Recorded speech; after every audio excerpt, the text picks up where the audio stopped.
All right, y'all, you're locked on Falcons. I'm your host, Aaron Freeman, and today I'm reviewing the All-22 from the Falcons' Week 3 win over the Seahawks. We'll be talking about the defense and how they stopped the run. We'll talk about the offensive line and the one hole in Mariota's game that may be not helping it, Pitt's red zone targets, and how the Falcons over the next month have an opportunity to raise expectations based off of their performance. You are Locked On Falcons, your daily Atlanta Falcons podcast. Part of the Locked On Podcast Network, your team every day.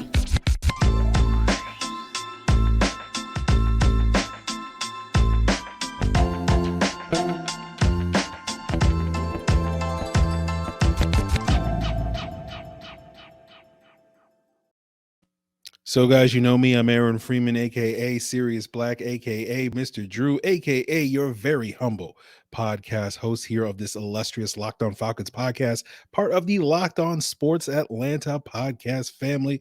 And today's episode is brought to you by LinkedIn Jobs, who helps you find the candidates that you want to talk to faster. Post your job for free at linkedin.com/LockedOnNFL. And guys, we thank you for making Locked On Falcons your first listen each and every day. Of course, Locked On Falcons is free and available Monday through Friday on a variety of podcast platforms, including Apple, Odyssey, Google, Spotify, and of course, YouTube. Make sure you subscribe to Locked On Falcons on YouTube, and you'll get the video version of the podcast the night before the audio drops. So today's episode, we are breaking down the All-22, and you guys submitted some questions on Discord and via email that you wanted me to focus on when I watched the film. And we'll start things off talking about the defense and a related question that Seb's Dad 19 put on Discord that will allow us to jump into that defensive conversation. And he asks, do you think we sell out to Cleveland's ground and pound and just let Jacoby dink and dive on us all game? So I do think they will let Jacoby Brissett, that is, dink and dunk all game. I think just that's how the Falcons are going to play. They're going to play a bend but don't break style of defense. It's going to feature a lot of zone, and essentially it's going to hope that you mess up the opposing team before they do, which is the Falcons, right? And whether that's a mess up on third down that leads to a punt, or that's a mess up in the red zone that leads to a field goal, that's just going to be the general style that they're going to play. And I've said it before, I think people need to make peace with this style of defense, even if it's not necessarily your cup of tea. It's basically if we get 7 and you only get 3, we're going to win games. And the problem the Falcons faced too often in weeks 1 and 2 was they were only getting 3 and the opposing team was getting 7. And then that flipped this past Sunday against the Seahawks. And I think that was a big reason why they were able to win that game. Now, to me, watching this game, talking about the defense and talking about charting this defense, the Falcons came out in this game playing a lot of man coverage, which is typically more aggressive than a sort of bend but don't break style of defense wants to play, right? Based off my charting, in the first half, the Falcons played man coverage on 12 of 25 pass plays, which is about 48%. The norm in the NFL is around 35%, although I've read that that's down this year. So that's significantly higher than the norm. And for the most part, that man coverage was mostly effective. I calculated Seattle had a success rate of about 50% on those plays where the Falcons were deploying man coverage. And then in the second half, the Falcons went almost exclusively zone. 95% of the plays I charted, they were playing some type of zone coverage. All right. Now, their zone was much more effective in the second half than it was in the first half. In the first half, their success rate against zone, the Seahawks, that was about 85%. In the second half, that dropped to 40%, which is a good number. Now, one of the things that they did in the second half of the game, particularly in the fourth quarter, when they played that zone, is they brought pressure. I charted that on the 13 plays in the fourth quarter that they played zone, they brought pressure on 8 of those plays. And that included both times that they got a sack on that final drive. They did bring some form of pressure on that play. And prior to that, on the 20 plays that they played zone, they only brought pressure on about 2 times. So about a 600% increase in terms of the pressure from the first 3 quarters to the fourth quarter. Now, talking about the coverage, we'll get to the run game in the defense coming up, but I do want to talk a little bit more about the coverage. We did see Terrell shadow DK Metcalf throughout this game. That was one of the things I wanted to focus on when I watched the film. And even when the Falcons were playing zone in the second half, he still was lining up often against DK in the second half. But based off of my charting, all but one of DK Metcalf's 8 targets when he was facing man coverage came with Terrell. So Terrell was covering him 7 out of those 8 times. And on my charting, Terrell was targeted 7 times. He only gave up 2 completions for 26 yards and had 3 pass breakups on those 7 man coverage targets. Now, the thing that I noted was that Pro Football Focus did give Terrell credit for giving up that 18-yard touchdown to DK Metcalf. And I felt that was borderline. I ultimately gave that credit to Jalen Hawkins, or the opposite of credit. I guess you could discredit, Jalen Hawkins on that play. And it was kind of borderline. And the main reason I went with Hawkins on that particular play was just because Terrell signaled to Hawkins during the play that he was passing him off to him. Now, technically, given that the Falcons were playing cover 3 on that play, that vertical route responsibility is AJ Terrell's, but he came off of it because I think he recognized that the Seahawks were running kind of a wheel route, and he wanted to give Michael Walker some help on that wheel route and try to pass him off to Hawkins. And unfortunately, it didn't work for the Falcons. They just got to be a little bit better in communicating. I think you can certainly say maybe Terrell was freelancing a little bit too much and just simply doing what he's supposed to do on that play by doing so.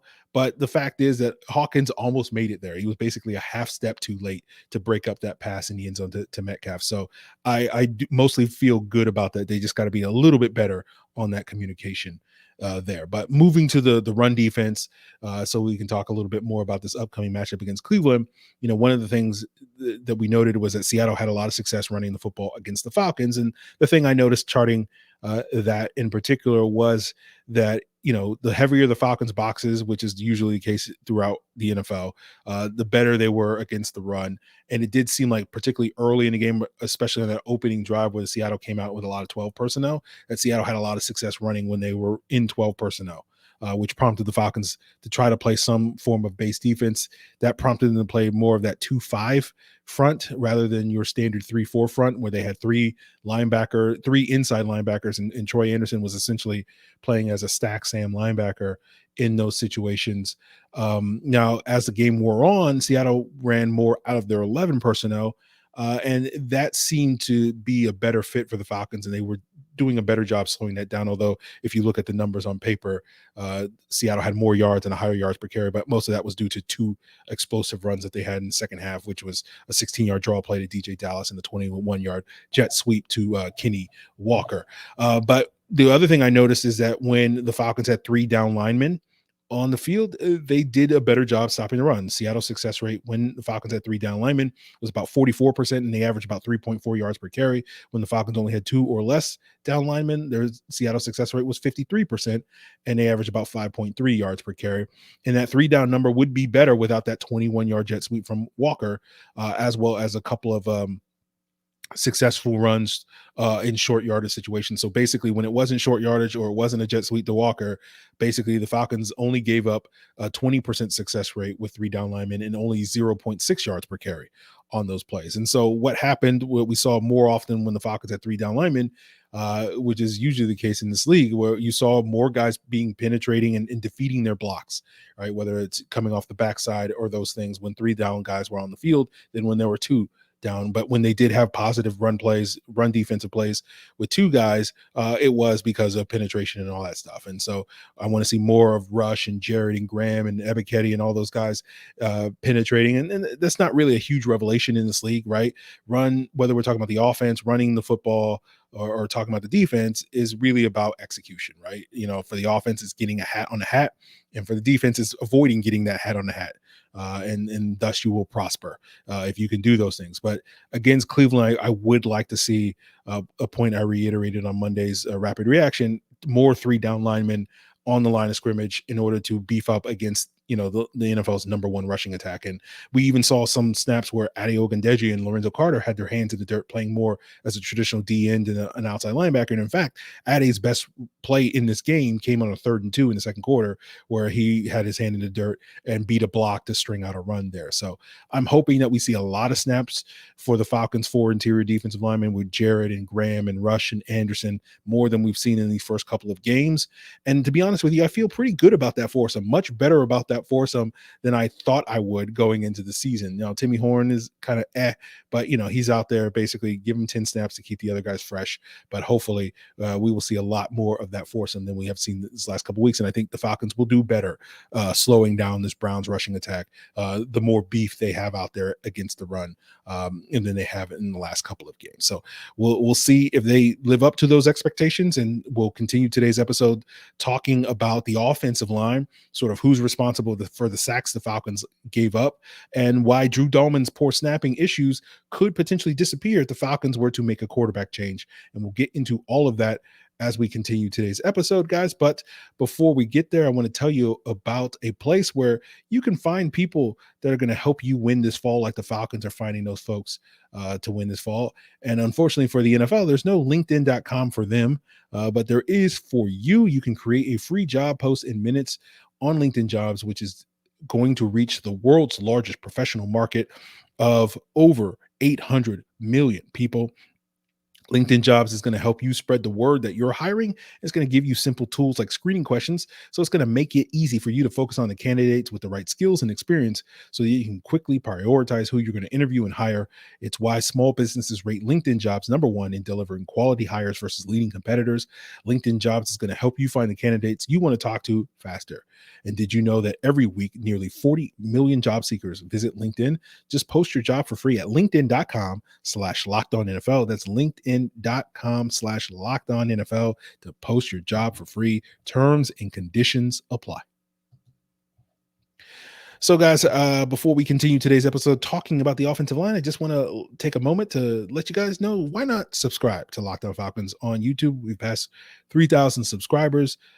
Make sure you hit that subscribe if you haven't already. Make sure you give us a like. Make sure you hit that bell so that you are notified for the future. So really appreciate that. Now, our next question is an email question at lockedonfalcons@mail.com is the email address for those of you that don't know it. And it comes from Jim. He asks, I believe Marcus Mariota was sacked 3 times and was pressured numerous times, to include that fumble fortunately recovered by Caleb McGarry. Please give us the offensive line details. Thanks, Jim. I thought the offensive line held up pretty well. I think most of their issues came in this game when they had breakdowns. A lot of it was like communication breakdowns. It was someone passed off a guy that they shouldn't have. Someone failed to pick up like a looping defender or a stunting defender that they didn't.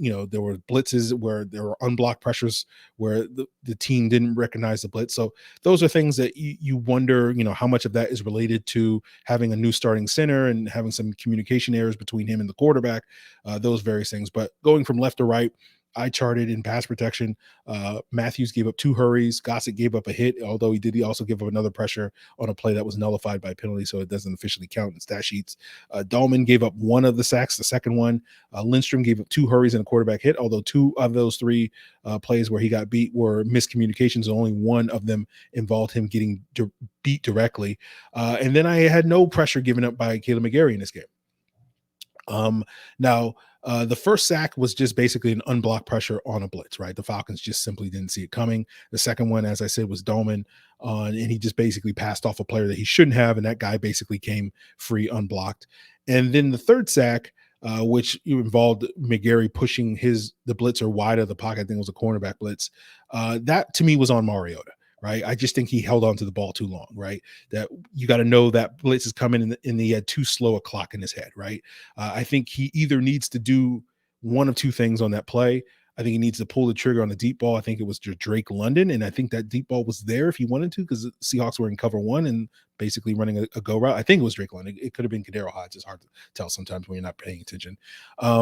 Or he needs to basically get to his check down a beat faster. And if he gets to his, like he was in the process of getting to his check down when he was stripped, and he just needs to get there a little bit faster. And so I put that sack on Mariota. Now, one of the things that was interesting to me, and those first 2 sacks in particular stood out in this way, is that a lot of the negative plays that the Falcons had in this game came in instances where Mariota turned his back to the defense, particularly in the play action passing.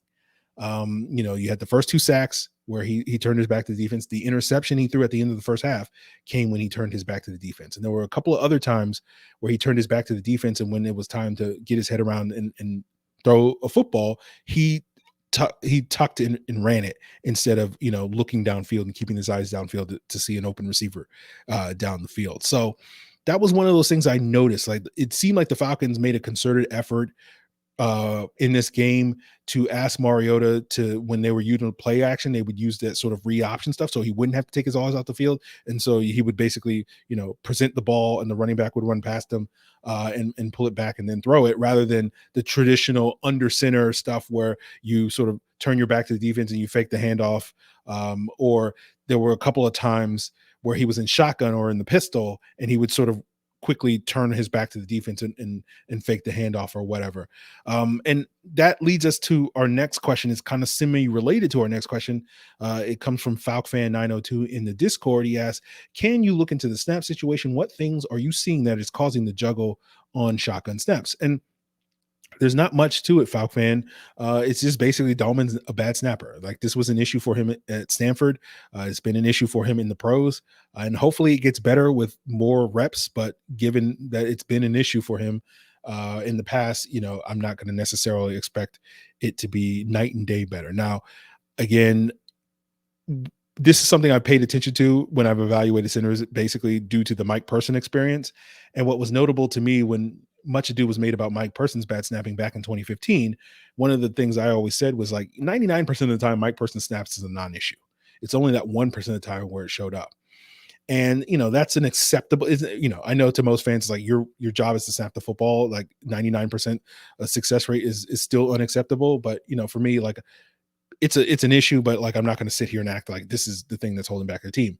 And I haven't necessarily looked at it with the same scrutiny thus far, but I would guesstimate, based off of this season already, like, with Dalman through 3 games, like, he's not having a 99% success rate. It's closer to like 90%. And that 10% margin for error, I think, is a big reason why you're sort of seeing Mariota juggling snaps, because basically where that snap is going to go, it's basically been scattershot. And that throws off the timing of the play. And that was, to me, a bigger issue against the Rams than it was against the Seattle. But hopefully that's something that gets improved. But one thought I have is, part of me wonders that in a world, maybe we're living in a reality where Desmond Ridder becomes the starting quarterback for the Falcons at some point in 2022. Again, a crazy idea, but part of me wonders, are the Falcons going to do a lot more under center stuff with Ridder than they do with Mariota currently? Right. Because going back to the point I made, where I don't know if Mario is really great at that, or certainly wasn't great at that in the Seattle game. I wasn't paying too much attention to that in the first 2 weeks, but it did seem like an issue at times in that game, in those 2 games. And because when you look at Ridder in his time in college, as well as in limited action in the preseason, the under center stuff, turning his back to the defense, didn't seem to be a problem for him.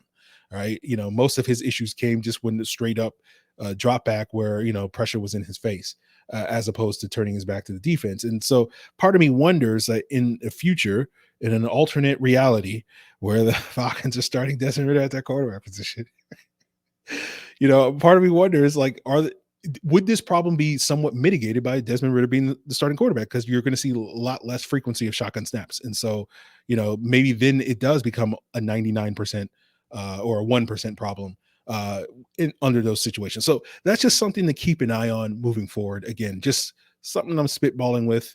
I know this is not going to stop people from yelling at me in the comments, telling me, "Oh, you're just pushing this pro Ridder agenda and blah blah blah blah." It's just like, I just notice things, guys, because I watch film. But by all means, make it about my biases and whatnot, because you just don't enjoy hearing the truth.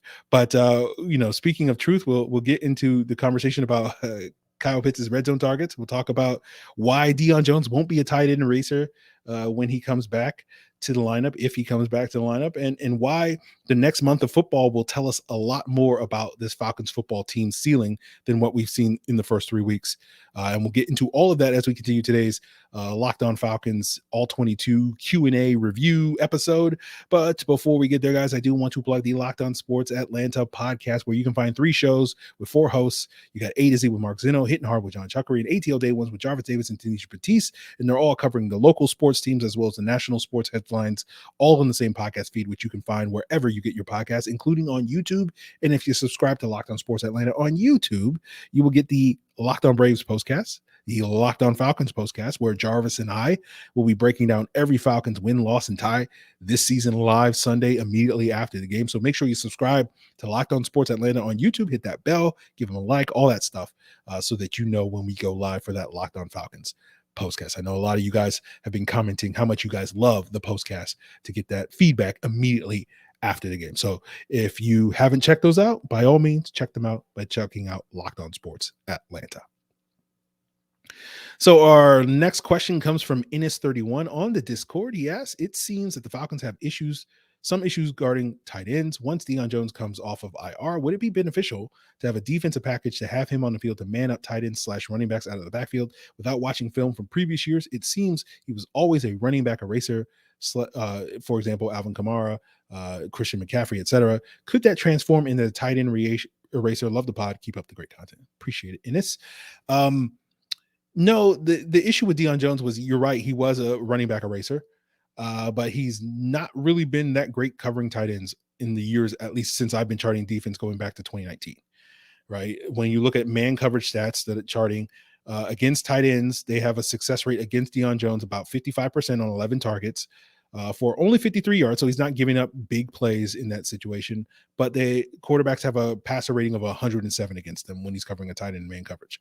Now you compare that to running backs over the previous 3 years, their success rate against Deion Jones is 29%, which is extremely good, on 52 targets for 178 yards and a passer rating of 77. And now I'm sure many of you hear those numbers. It's like, hey, that's why Deion Jones still has value to this football team.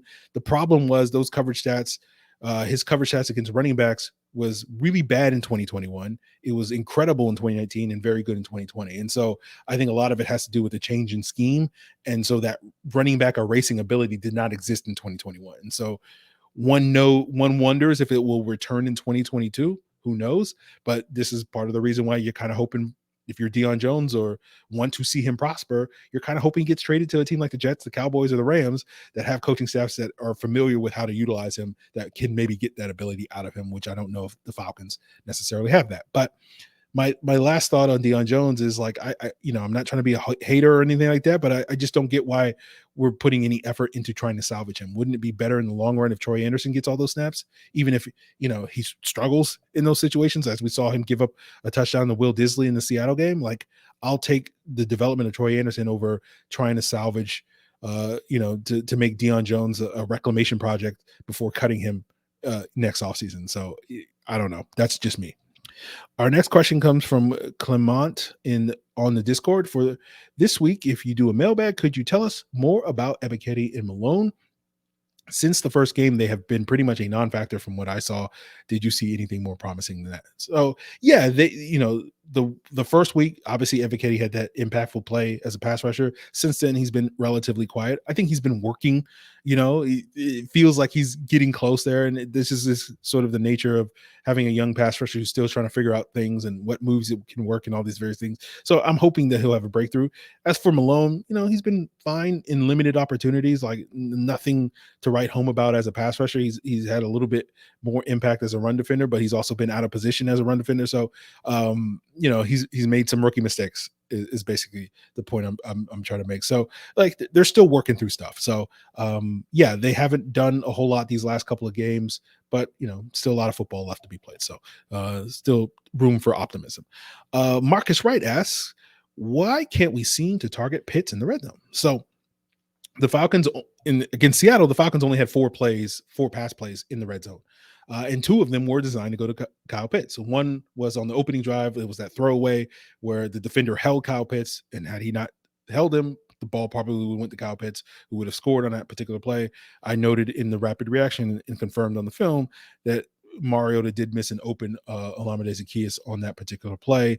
Then at the end of the first quarter on the second series, they did design another play to go to Pitts, and he was double covered, right? And Mariota stared him down and missed an open Ferkser in the end zone, and he wound up the pocket wound up collapsing, and I think it led to Dalman getting a holding call, and then Mario tried to fit the ball late to London late on that play and missed on that play. And then the very next play, they called another pass play. Pitts was off the field, and Mariota was sacked. That was that blitz, that first sack of the game where they didn't see the blitz coming.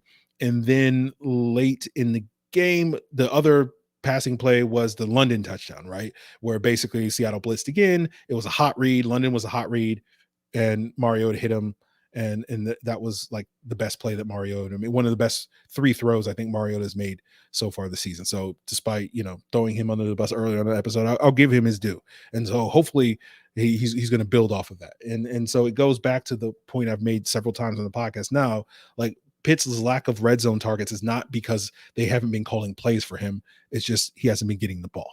And again, I don't want to sit here and be like, oh, Mariota's to blame for it. It's not to blame for it. I mean, he's responsible for whoever gets the ball. But I'm not going to sit here and say like he's the problem or anything like that. That's not what I'm trying to sit here and say. But as the quarterback, he is responsible for getting the ball. And I know some people will be like, well, earlier in the season, you were saying he wasn't looking at Pitts long enough. And now you're sitting here saying he was staring at Pitts too long. And it's like, yeah, that's the way it works in the NFL, guys. Like when a guy's open, you should throw him the ball. When he's not open, you shouldn't throw him the ball. And so criticizing Mario for not throwing the ball to open receivers and then criticizing him for trying to throw the ball to not open receivers is a fair criticism in my eyes. But let's get to the last question, which also came on the Discord from Steps on Cloud. If the Falcons blow out the Seahawks by 3 or more touchdowns, would that make, oh no, this comes from YouTube comment, I'm sorry. Would that make you look at the team's potential this season differently, seeing that they showed that they could compete with the Super Bowl champs and put up points on the lauded Saints defense? Is it fair to say that they are overperforming expectations, or are they playing up to the competition? So we should expect them to play down to the competition like in the past.